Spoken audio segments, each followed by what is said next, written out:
দিয়া তুই তুই এখানে?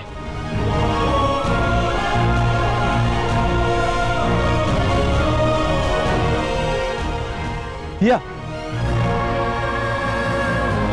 দিয়া কোথায় যাচ্ছিস? দিয়া দিয়া কোথায় যাচ্ছিস? দিয়া দাদা আপনার জলের বোতলটা দাদা। দিয়া দিয়া দিয়া শোন,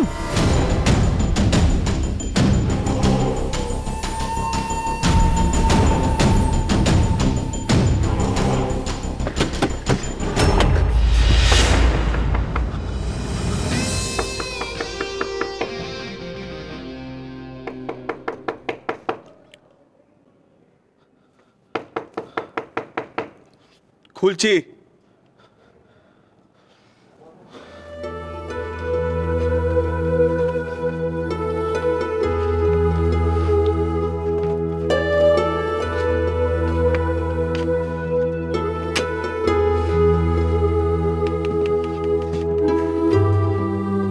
কি হয়েছে? আপনি লাঞ্চে কিছু খাননি স্যার, কিছু খাবেন? রুমে দেবো? না, তুমি যাও, আমি আসছি। ঠিক আছে স্যার।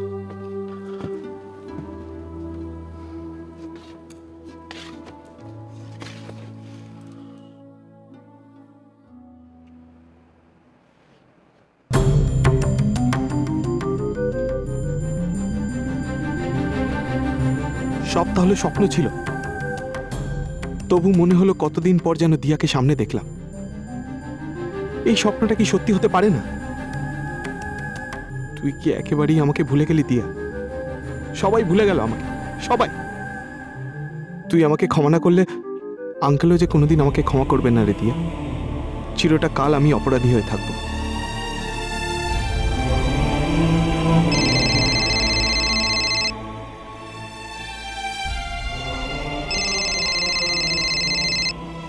কানাইদা,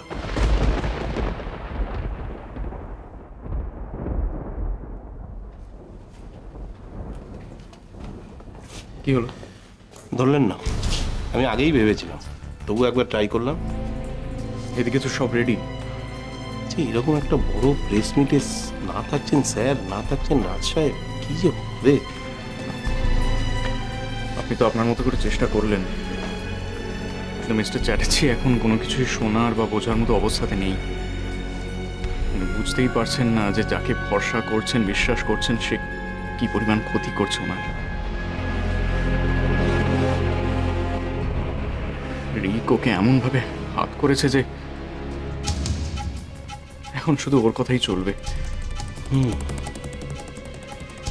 চোখের সামনে মিস্টার চ্যাটার্জির ফ্যামিলি, বিজনেস সব কিছু শেষ হয়ে যাচ্ছে, অথচ আমরা কিছুই করতে পারছি না।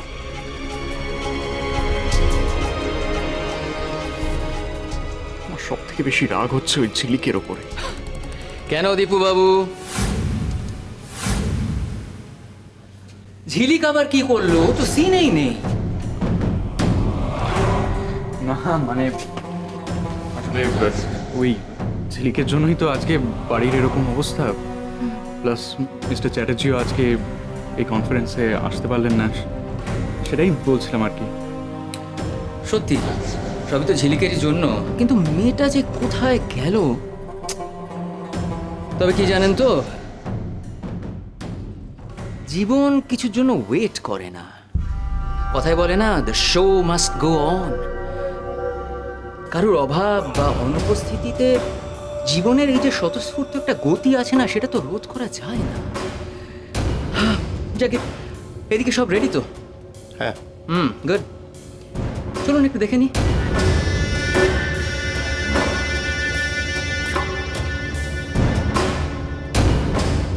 এই ভদ্রলোককে মোটেও আমার সুবিধের লাগছে না।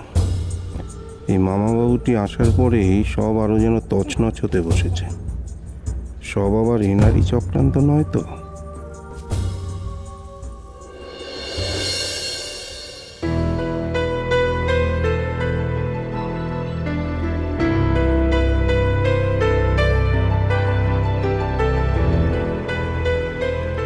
আসার টাইম তো হয়ে গেছে।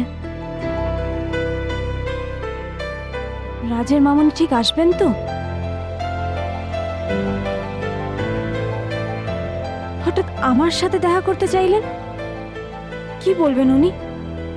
কার ব্যাপারে কথা বলবেন?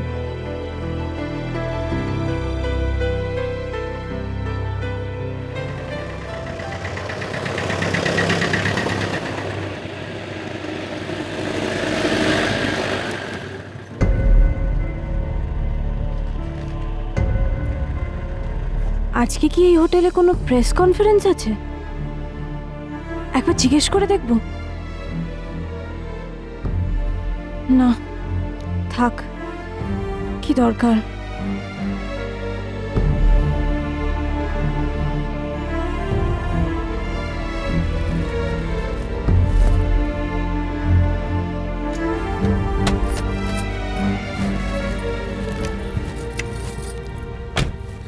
সরি নন্দিনী, একটু দেরি হয়ে গেল।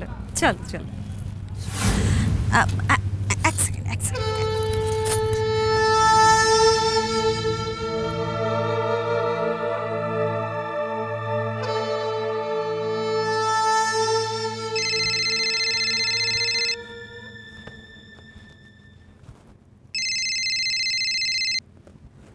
হ্যাঁ বলো মাদার ইন্ডিয়া, কি বলছো?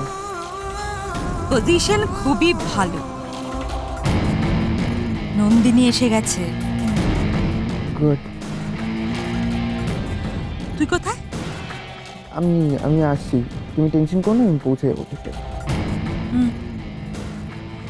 আমি তোর কনফারেন্স রুমের ঠিক আশেপাশেই বসবো। কেমন? ওকে ঠিক আছে,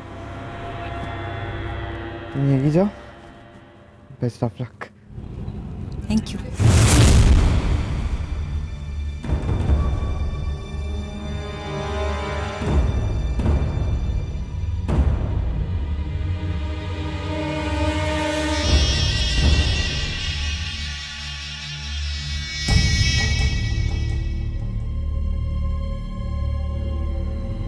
চলো চলো।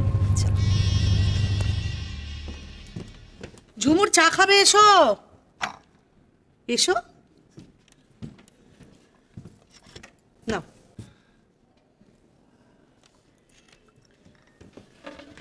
ধরো। ওনাকে ফোন করেছিলে?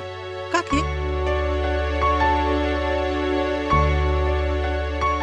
কাকে যখন বুঝতেই পারছো না, তার মানে ফোনটা করোনি। ও নন্দুর কথা বলছো? আচ্ছা এরকম আপনি আগে করলে আমি কি করে বুঝবো বলো তো?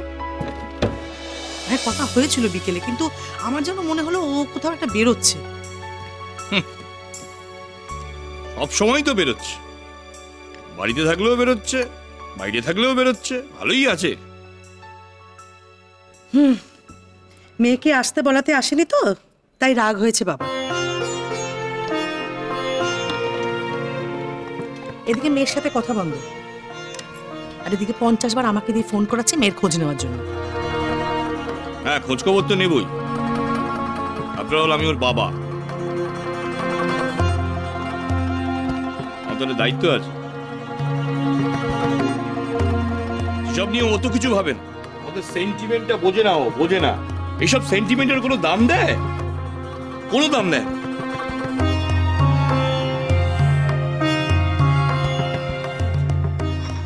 করে নাম রেখেছিলাম নন্দিনী।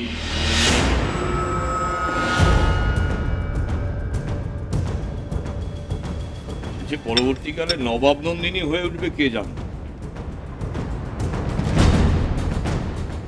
কি নাম বললেন? নন্দিনী। আমরা অবশ্য ওকে আদর করে নন্দু বলেই ডাকি।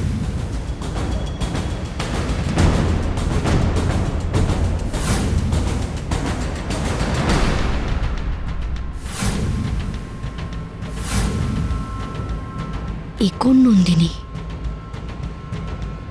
আমি যাকে ভাবছি সে নয় তো? তোমায় ছাড়া ঘুম আসি